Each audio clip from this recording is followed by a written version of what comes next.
me cierran. ¡A correr! ¡Ah! ¡A correr! ¡Ah! ¡Ah! ¡Ah!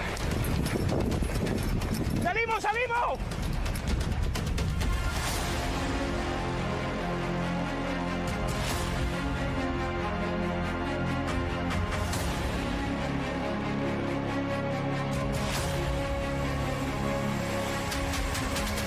Persona que está detenida en este momento, que está internada en el hospital, que no reconoce al Estado argentino como tal. Esta persona era empleada del municipio de Esquel. Un empleado del municipio fue uno de los incendiarios. Trabajaba en el municipio, recién me comuniqué con el intendente, mañana inmediatamente va a ser o sea que están separado.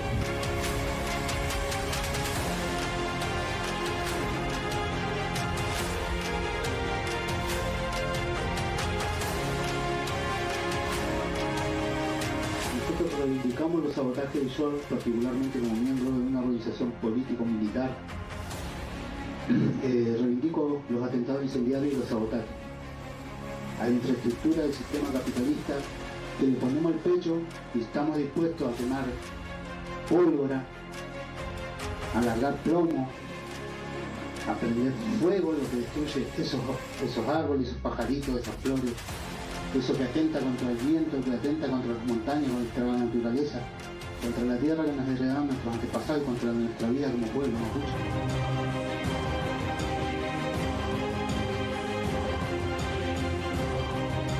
Ellos están trabajando desde hora cero que se inicia este fuego, ya vienen trabajando de lo que es el incendio del Manzano. La realidad es que estamos colocando todo lo de parte nuestra y tratando de hacer lo mejor posible la tarea.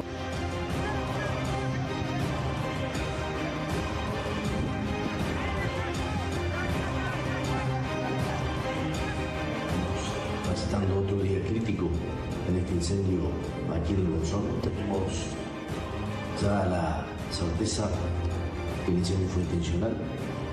Personal de la policía de Río Negro, junto con el fiscal y peritos, pudieron encontrar los 3 lugares donde se inició el fuego.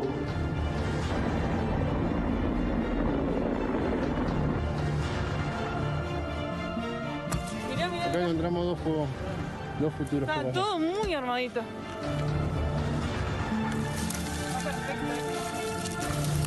Y este tenía fuego, O sea, fuego. Este está quemado. ¿Ves? Mirá cómo lo intentó prender.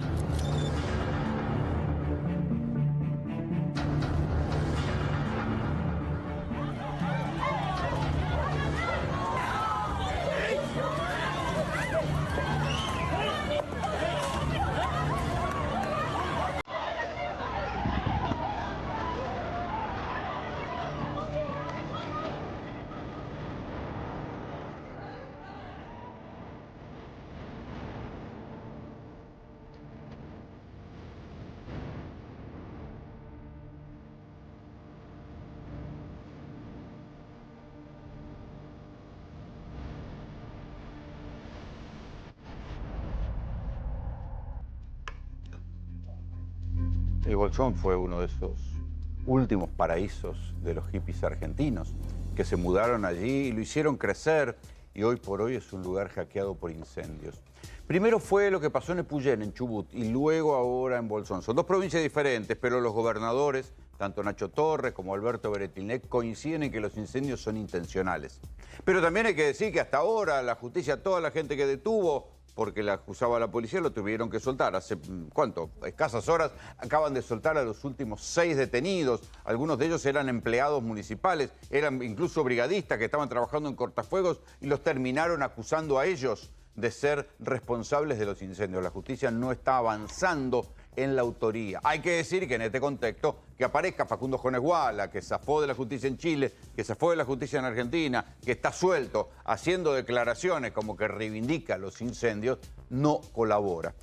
Sergio Federovisky fue viceministro de Medio Ambiente, es biólogo, y le pedí que me ayude a entender un poco qué pasa con los incendios. ¿Es inevitable? ¿Es como un fenómeno meteorológico? ¿Se puede hacer algo? Vamos a las estadísticas primero, Rolo. El 95% de los incendios en el mundo, los incendios forestales, estoy hablando, son intencionales. Entendiendo por intencional que es la mano del hombre la que los provoca. No ¿Casualidad o...? Dentro de ese 95%, aproximadamente 6 de cada 10 son por negligencia, por desidia, por imbecilidad, por estupidez, por lo que 6 de cada... 6 de cada 10. Y los 4 restantes son intencionales, es decir, alguien que va a buscar a cometer un delito. Hacer daño, especulación inmobiliaria... O incluso... piromaníaco. Exactamente. Tomando esa estadística y aceptando este dato que es universal, insisto, en lugares tan dramáticos como en Estados Unidos, lo vimos en Los Ángeles, Australia, España, Grecia, etcétera, etcétera.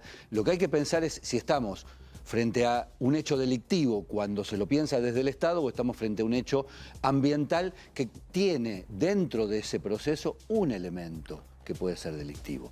Si solo estamos pensando en perseguir a aquel que va a prender fuego, nos estamos olvidando de todo aquello que permite que el fuego se propague, que permite que el fuego se produzca, que permite que haya hoy en el mundo 100 veces más incendios forestales que lo que había hace 20 años.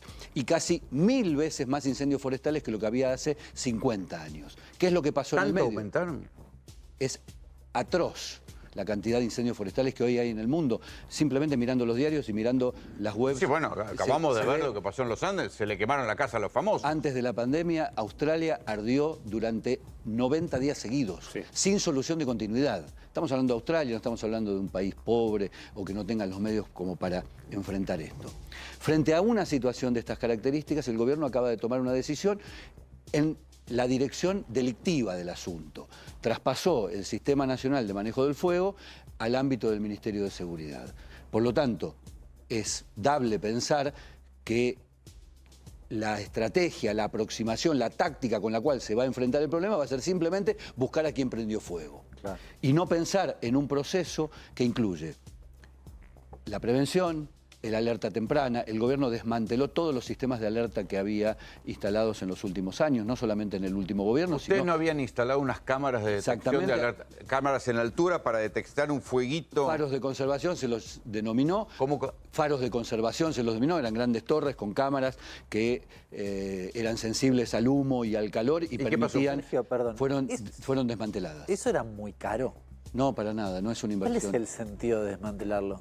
No solamente se desmanteló, sino que había 3 licitaciones en marcha que habíamos dejado... Contá cómo era el sistema, porque alguna vez me lo contaste. Eran torres que estaban ubicadas en lugares estratégicos que tenían una capacidad de observación de aproximadamente 30 kilómetros de diámetro y contenían en su extremo, habían sido instaladas principalmente en el Delta originalmente, pero había licitaciones en marcha para Corrientes, Misiones y toda la Patagonia, y que tenían, como decía, una cámara, que no es una cámara fotográfica, sino que es una cámara que es sensible al humo y al calor. Que podía ver el primer penacho de humo y inmediatamente ubicaba en qué lugar fue. En solamente 3 minutos enviaba una señal, una alerta, y se sabe también que los incendios que logran ser controlados pueden serlo en la medida en que se llegue rápido, en la hora, aproximadamente en la hora del inicio del fuego. Y de hecho, en el Delta del Paraná se pasó en el año 2020 de una situación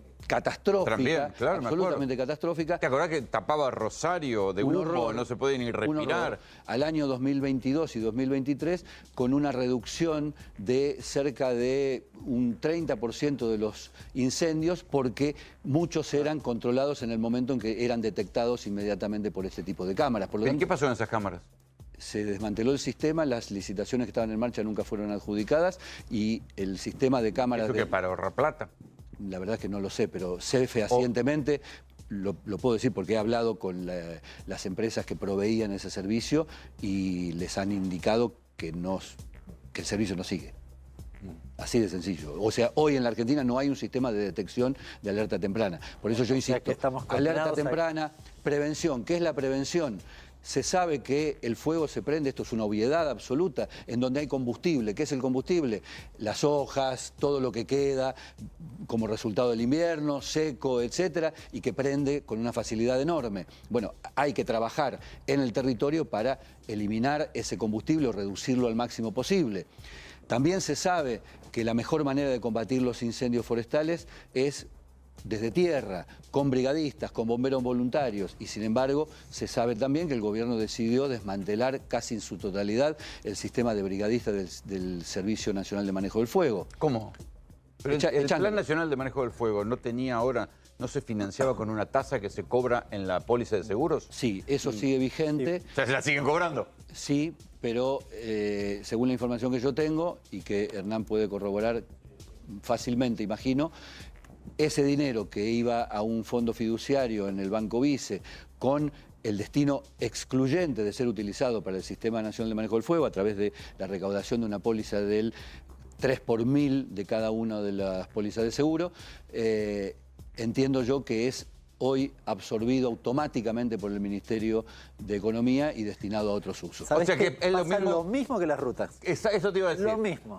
La misma cuestión. Bueno, en las rutas también está la tasa vial. Cuando vos cargas nafta, se supone que hay una partecita que va para el mantenimiento de las rutas, lo recauda la Nación. El impuesto a la transferencia de combustibles líquidos, claro, que siguió aumentando en la era Milei. Y no lo ejecuta. O sea, termina en rentas generales. Exactamente. Y no termina... Bien, pero va en contra de los principios del propio Milei, porque no, podrían reducir el impuesto. Claro que no solamente va en contra de los principios, sino que además no es legal. No es legal. No es legal, porque la ley lo que dice es que ese dinero... Sí, los fiscales duermen. Ese dinero tiene solo esa finalidad. Claro, no puede ser enviado a rentas generales.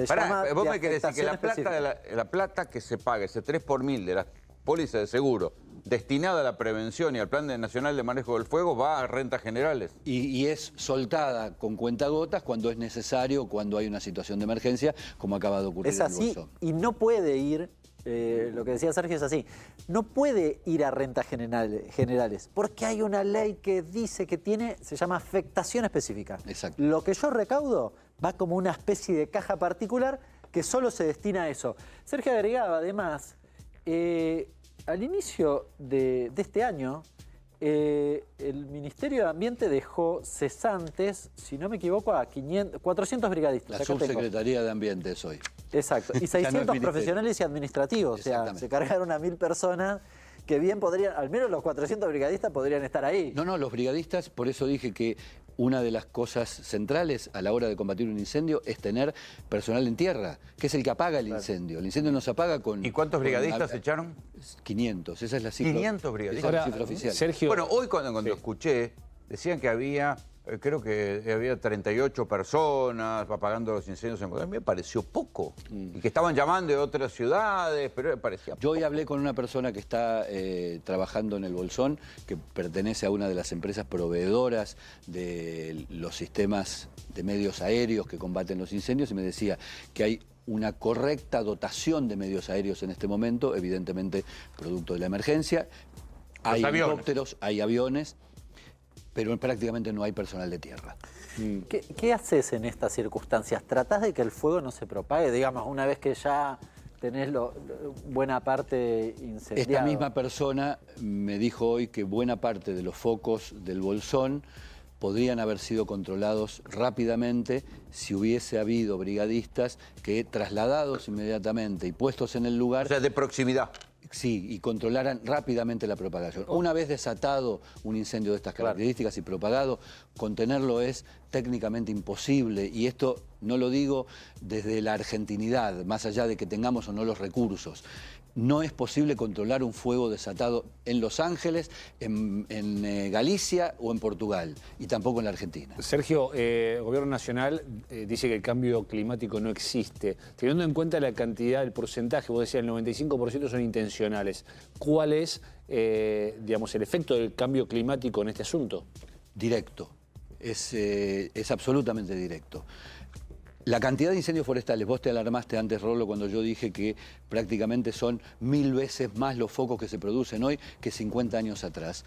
Está absolutamente relacionado con el cambio climático, por varios motivos. Primero, por las olas de calor, que son mucho más intensas y más frecuentes que lo que eran. Segundo, porque a medida que avanzan las olas de calor, la vegetación va padeciendo mucho más estrés hídrico. Por lo tanto, las posibilidades de que esa vegetación se incendie y prenda fuego y se propague ese fuego son mucho mayores que antaño. No es que ahora el fuego es... Ahora, y si esto que es de sentido común desde hace tantos años, ¿por qué se instaló como una agenda alternativa en varios países del mundo? Porque digo, Trump en Europa, acá, hay gente que discute el cambio climático. Bueno, yo creo que hay dos explicaciones posibles. Una es la provocación terraplanista. A mí me gusta provocar y por lo tanto utilizo un argumento que cuando los demás lo escuchan quedan patitiesos simplemente por la imbecilidad y la falta de rigor de ese razonamiento. Milei dice permanentemente, como argumento de su negacionismo climático, que hubo otras alteraciones climáticas a lo largo de las eras geológicas. Lo dijo en Davos. Y que por lo tanto esta es una más. Claro. Es una más, pero está provocada por el hombre. Esa es la diferencia cualitativa, que además le introduce elementos muy diferentes a todas las anteriores variaciones climáticas, que efectivamente sí las hubo, pero duraron miles de años, no tenían los niveles de acumulación de gases de efecto invernadero en la atmósfera que sí hay hoy producto de la actividad humana. Hay una cantidad irrebatible de argumentos para sostener que este cambio climático es provocado por la actividad humana, sin ningún tipo de dudas. No hay ningún argumento en contrario que sea más o menos serio. Pero además, yo también te lo he dicho muchas veces, yo creo que es posible ser terraplanista en materia climática, es posible ser negacionista, porque lamentablemente buena parte de las políticas que se llevaron a cabo o se intentaron llevar adelante desde la corrección ambiental, desde las Naciones Unidas, desde los acuerdos, el protocolo de Kioto, tan tibias que terminaron siendo nada. No terminaron dando ningún resultado concreto, porque de hecho, en los últimos 30 años, que es cuando la sociedad internacional instala en la agenda pública, cuando los estados instalan en la agenda pública el tema del cambio climático, es cuando mayor cantidad de gases de efecto invernadero se acumula en la atmósfera, en los últimos 30 años. Por lo tanto, hay ahí un doble discurso, un doble estándar, que es fácilmente... Es una endija por la cual fácilmente puede entrar un negacionista. Hay Agustín Laje, por ejemplo, cuando argumenta por qué la Agenda 2030, el wokismo y el cambio climático son una invención del marxismo, dice que es posible para ellos argumentar eso, entre otras cosas porque son un fracaso. Sergio, gracias por venir. Al contrario, gracias por invitarme.